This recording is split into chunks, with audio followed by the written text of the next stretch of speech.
Hi అండి. నమస్తే. Welcome back to our Vidya's cookery. ఈరోజు మన వీడియోలో చపాతీలోకి గానీ, రైస్‌లోకి గానీ, దోసల్లోకి గానీ, వేటిలోకైనా సరే చాలా చాలా రుచిగా ఉండే కుర్మాని ప్రిపేర్ చేసుకుందామండి.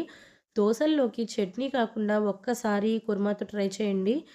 రుచి అల్టిమేట్‌గా ఉంటుంది. మళ్ళీ ఇంకోసారి చట్నీ చేసుకోకుండా ఇంత త్వరగా అయిపోతుందా అనే ఈ కుర్మాని ప్రిపేర్ చేస్తాము. దీనికోసం ఉల్లిపాయలు, బంగాళదుంపలు, టమాటాలు క్యూబ్స్‌లా కట్ చేసుకొని, అల్లం వెల్లుల్లిని తురిమి పక్కన పెట్టుకోవాలి. తర్వాత కుక్కర్‌లో లైట్‌గా ఆయిల్ వేసుకోవాలి. ఆయిల్ ఎక్కువ పట్టదండి ఈ కర్రీకి. ఒక టేబుల్ స్పూన్ ఆయిల్‌లో అల్లం వెల్లుల్లిని వేగించుకోవాలి. పచ్చివాసన పోయేదాకా వేగించుకున్న తర్వాత దీనిలో మనం ముందరగా స్లైసెస్‌లా కట్ చేసి పెట్టుకున్న ఉల్లిపాయ ముక్కల్ని వేసేసుకోవాలి. వీటితో పాటే బంగాళదుంపలు, టమాటాలు ఎట్ ఏ టైమ్ వేసేసుకొని దీనిలో మనం మిక్స్ చేసుకోవాలి. ఈ కూరకి చాలా తక్కువ ప్రొసీజర్ అండ్ చాలా తక్కువ టైం పడుతుందండి. రుచి మాత్రం చాలా చాలా బావుంటుంది.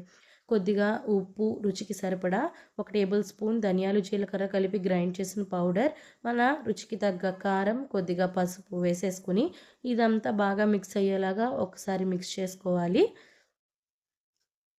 అండ్ దీనిలో ఇప్పుడు ఉడకడానికి సరిపడా వాటర్ వేసుకోవాలండి. వాటర్ మరీ ఎక్కువ వేయకూడదు.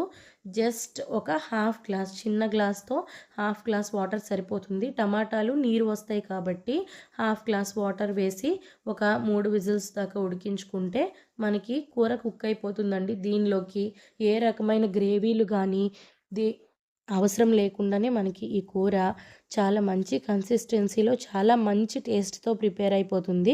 ఇలా లిడ్ ఓపెన్ చేయంగానే స్టవ్ ఆన్ చేసి మనకి కొంచెం పెద్దగా తరుక్కున్న బంగాళదుంప ముక్కల్ని కొన్నిటిని మ్యాష్ చేసుకుంటే మనకి కూర కన్సిస్టెన్సీ చక్కగా దగ్గర పడుతుందండి. సో, ఎంతో టేస్టీగా, ఈజీగా వితిన్ 10 మినిట్స్‌లో మనకి ఈ కర్రీ ప్రిపేర్ అయిపోతుంది. మార్నింగ్ పూట చాలా బిజీ షెడ్యూల్‌లో చాలా టైం తక్కువగా ఉంటుంది కదండీ మనకి కూరలు ప్రిపేర్ చేయడానికి. అలాంటప్పుడు ఇలాంటి రెసిపీస్‌ని ప్రిపేర్ చేసుకుంటే చాలా తక్కువ టైంలో హెల్తీగా, టేస్టీగా మనకి ప్రిపేర్ అయిపోతుంది. సో ఫ్రెండ్స్, ఈ రెసిపీని మీరు కూడా ఈ స్టైల్‌లో ఒకసారి ట్రై చేసి మీకెలా కుదిరిందో మీ ఒపీనియన్‌ని నాకు కామెంట్ తెలియచేయండి. వీడియో నచ్చినట్లయితే like, share and subscribe. Thank you.